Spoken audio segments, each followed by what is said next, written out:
Kaylee, and I've interviewed Eric Voigt about volunteering for our community. Here's how it went. So, Eric, thank you for allowing me to interview you. No problem. I just have to ask you a few questions. Why do you volunteer? I volunteer because it's important to give other people a chance they deserve. All right. Where have you volunteered?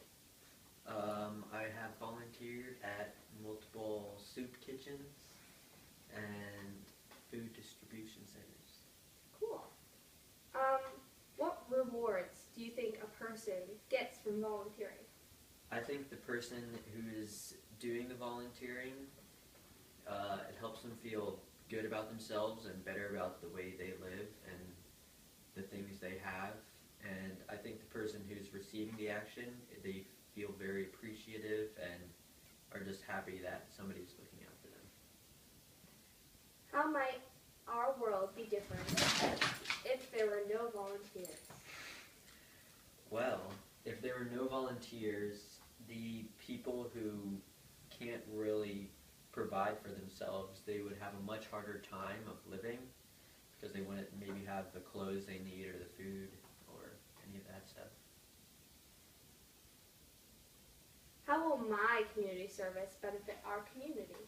Well, for instance, you sang at Dulles Airport, and that will really help relieve some stress of some travelers who might be their first time traveling and they are just very nervous.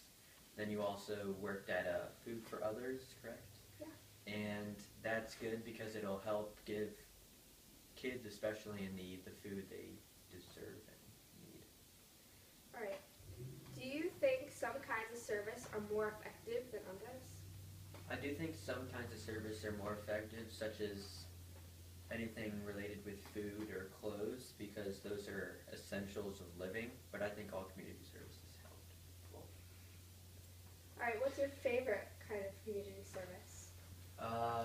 my favorite kind of community service is probably working in a soup kitchen, because you really get to help the people who don't have very much. And last question, do you like to only volunteer in the community, or would you like to volunteer in other places? I do like to volunteer within our community because it's nice to help the people who you're going to see every day. But I also like to volunteer in other communities because within those communities there might not be anybody who can help. All right. Well, thank you again.